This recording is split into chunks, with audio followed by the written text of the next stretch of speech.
What's your take on the way that Donald Trump is behaving in the Middle East? Because he has changed a lot since he took power. What is the main reason, in your opinion?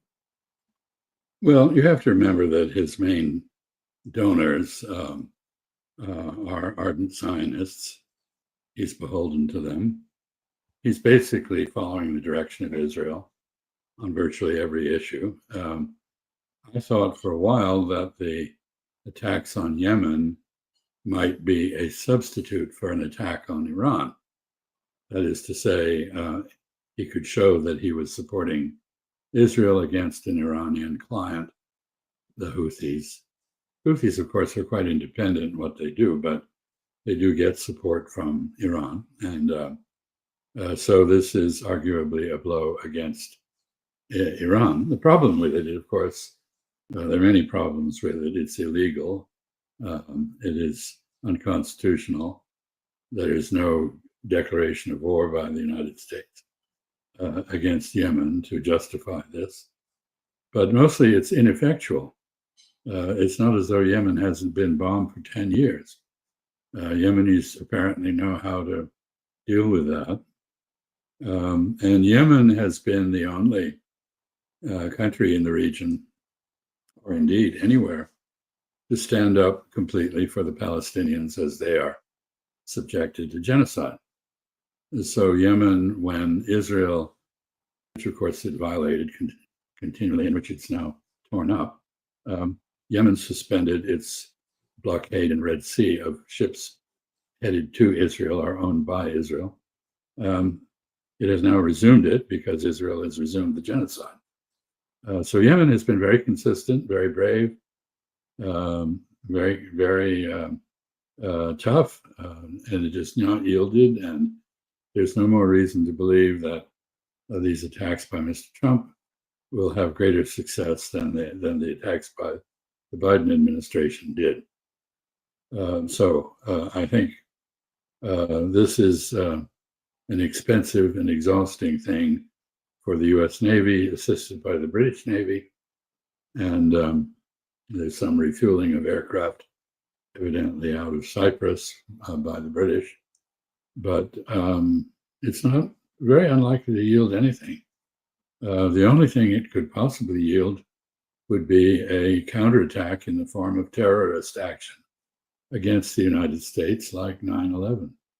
Ambassador, when it comes to the main reason of the Israeli government to break the ceasefire, here is what the former Israeli intelligence officer, and he's a journalist as well right now, he said the ceasefire didn't collapse. It was collapsed by the Israeli government. And what is the are they going to convince the public opinion in the United States that Hamas is responsible for what's going on right now between Israel and Hamas, between Israel and Palestinians, or they don't care about the public opinion in the United States? Well, I think there is much public opinion in the United States that will side with Barak Ravid, the reporter, a former intelligence officer, who was very close to Israeli intelligence still, in his statement that this was deliberately done by Mr. Netanyahu. I think people who follow this issue closely understand that Netanyahu needs the war to remain out of jail. Actually, while he used the resumed attack on Gaza as an excuse for not appearing in court against the charges of corruption that he faces. It's very clear also that, as that statement by Barak Ravid said, Netanyahu was very clear from the very beginning that he didn't intend to honor the ceasefire, that he reserved the right to resume a war at any time. Members of his cabinet, especially Mr. Smotrich, made it clear that they had remained in the cabinet only because he had assured them that there would be no extended ceasefire. And now Ben Gvir, who left the cabinet because he didn't trust Netanyahu's assurances that he would restart the war, is back in the cabinet since the war is reestablished. So there are multiple motivations here. The fundamental one, of course, is the same as Zionists has always had. The Zionists have always had, and that is they want to rid Palestine of Palestinians. They want to drive out the Palestinians, or if they can't do that, kill them. So there are no Palestinians in Palestine to impede their settlement of it. You have to add to this the personal motivations of Prime Minister Netanyahu, who is hiding behind the war to remain in power.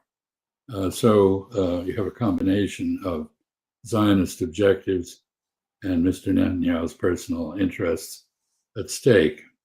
Israel is very divided on this. The head of Shin Bet has just been fired by Mr. Netanyahu, in part because he doesn't agree with this approach. Nor does Mossad, as I understand it, the Foreign Intelligence Agency. Certainly the hostage families are up in arms over this because they correctly judge that, as happened on the first day, this could be fatal to those Israeli hostages who are still alive. One of them apparently was killed in the Israeli bombing in the first day. Meanwhile, you have the Israeli press saying that, well, they killed 400 operatives. Well, 200 of those operatives were children, 100 were women. This has no credibility at all outside Israel. But there is in the United States a heavily pro-Zionist press. The American political elite is essentially in the hands of Zionist campaign donations. And so the answer to your question is that the establishment of the United States will, like the Trump administration, blame Hamas when there's no basis for doing that. Basically, Israel did not keep a ceasefire agreement. It tore it up. It demanded new conditions. Hamas did not accept those. And it's ridiculous to blame Hamas for the breakdown of peace, such as it was in Gaza. Is Trump turning to be a better help for Netanyahu than Joe Biden? It seems so, in mainly because it's not apparent that he has any decency at all, any human spirit with regard to the mass murder of Palestinians. Mr. Biden showed evidence that he was concerned. He didn't translate that into opposition to Israel, but he did express concerns. Mr. Trump has no concerns. He wants to redevelop Gaza as a new Riviera on the Mediterranean. And it seems that Donald Trump asked the Senate for permission to attack Iran. Do you think, you mentioned the situation between the United States and Yemen, you see it as an alarm or some sort of warning to Iran that if we attack Houthis, the next step we're going to attack you. Do you think that he's serious in starting a new war, a new conflict in the Middle East? Well, I certainly hope not. But again, let's go back to the fact that he seems to be wholly in the pocket of Prime Minister Netanyahu. And Mr. Netanyahu has always wanted to have an American attack on Iran. He spent years trying to encourage or stimulate or provoke such an attack. So we can't be sure. I will say that asking the Senate is not enough. Under the American Constitution, both houses must vote for a war. I'm not sure that he could get those votes. But therefore, he just ignores the Constitution and proceeds as he wishes, or I should say, as Israel wishes. So the American people were promised an America First policy. What we have is an Israel First policy. By the way, I don't know what's the main objective of negotiation. It's that all about JCPOA, the same sort of negotiation, or he's thinking of something beyond that? Because as long as he tries to humiliate Iran and the way that he's talking to Iranians, he's not going to get that. Yeah, well, I agree. I mean, I think the supreme national interest of Iran is the preservation of Iran's national identity, which is a composite of the Persian traditions, the great Persian cultural traditions and history, with the Islamic Republic and the Iranian version of Shiism. Iran is not going to allow itself to be bullied. It will be cautious. Of course, it has always shown caution, but it will not allow itself to be coerced into a surrender. So I don't know. I think probably one of the factors at work here is that Iran does continue rapidly to increase its stockpile of enriched uranium.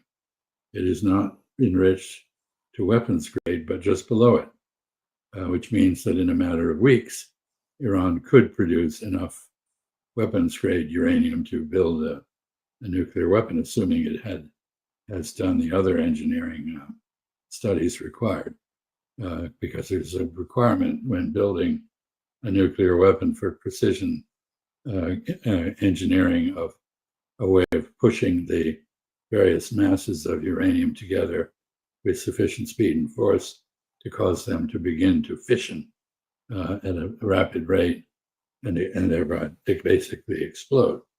So the question of whether Iran has done the engineering necessary to accomplish that is something we don't know the answer to.